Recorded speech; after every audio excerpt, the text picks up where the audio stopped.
Assalamualaikum warahmatullahi wabarakatuh. Perkenalkan, nama saya Rizky Gunawan, alumni dari FK Unjani. Sebelumnya terima kasih kepada panitia PIT FK Unjani dan juga dosen-dosen. Di sini saya akan mempresentasikan karya tulis ilmiah yang berjudul The Knowledge Level of General Practitioner at District Hospital about the Primary Survey in Trauma Case. Di introduction, kita lihat penyebab kematian kecelakaan lalu lintas sebanyak 62%.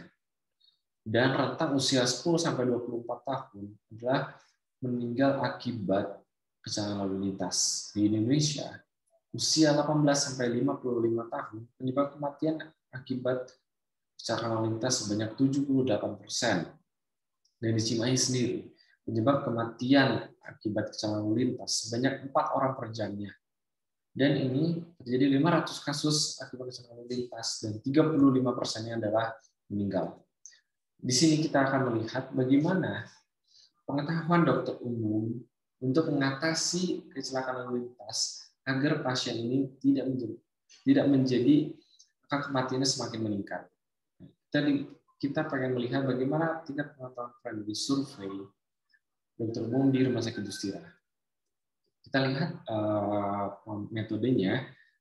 Metode penelitian ini kita melakukan secara observasional deskriptif. Jadi kita hanya secara observasional dan kita akan mengambil sampel sebanyak 62 orang umum. Dengan kita akan ambil secara total sampling, kita ambil semua dengan cara kuesioner. Kuesioner ini kita mengacu pada ATLS dan sudah divalidasi isi oleh instruktur ATLS. Di sini sampel atau dokter umum 62 orang, kita hanya bisa mengambil 39 orang karena ada kriteria eksklusi dan inklusinya, sehingga kita hanya bisa mengambil 39 orang. Kemudian rata-rata usia yang bekerja di Rumah Sakit Dustira dokter umum berusia 26-30 tahun, lebih banyak. Kemudian dari durasi kerjanya paling banyak dari rentang 1-10 tahun pengalaman kerja sebanyak 26 orang, dan yang kurang dari 1 tahun sebanyak 8 orang. Kita akan melihat dokter umum yang di Dustira sebanyak 87% mengikuti pelatihan trauma atau trauma mengenai primary survey, dan 13%-nya tidak mengikuti pelatihan. Dan 59%-nya itu peserta dalam mengikuti ATLS, sedang 41% tidak mengikuti atau non-ATLS. Di sini kita akan melihat bagaimana tingkat pengetahuan dokter umum mengenai primary survey, yaitu kurangnya pengetahuan umumnya sebanyak 51%, dan ini angka yang cukup tinggi, dan ini sebanyak 20 orang. Dan tingkat pengetahuan dokter umum mengenai primary survey yang mengikuti ATLS itu sebanyak 60%, dan angkanya bagus. Oke. Lalu tingkat pengetahuan dokter umum mengenai primary survey yang tidak mengikuti ATLS sebanyak 72%, dan ini berbeda yang tadi yang mengikuti ATLS sebanyak kurang lebih 60%, dan yang tidak mengikuti ATLS sebanyak 72% yang memiliki pengetahuan tingkat mengenai primary survey-nya.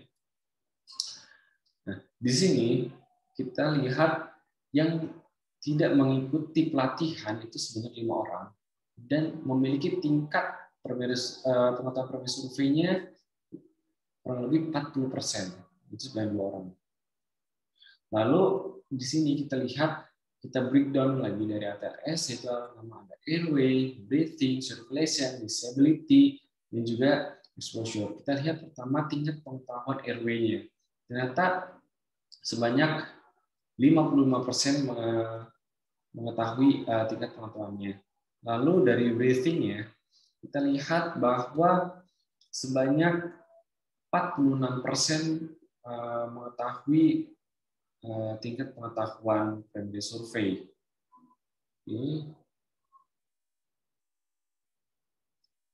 Lalu di sini kita lihat tingkat pengetahuan circulation sebanyak 49%, dan mengetahui dengan disability tinggi yaitu 92% dan mengetahui exposure 87%. Nah, dari kesimpulan yang kita lihat bahwa pengetahuan dokter umum yang tidak mengetahui primary survey sebanyak 51% dan yang memiliki pengetahuan primary survey yang ikut mengikuti HTLS sebanyak 40% dan yang tidak mengikuti HTLS sebanyak 72% dan yang tidak mengikuti pelatihan trauma itu hanya 40%. Dan ini angka ini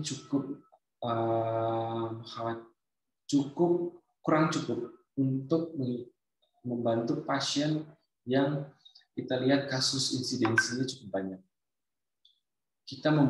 Dari sini kita membutuhkan suatu penyegaran kembali agar kita bisa memaksimalkan pelayanan untuk khususnya dalam kasus trauma.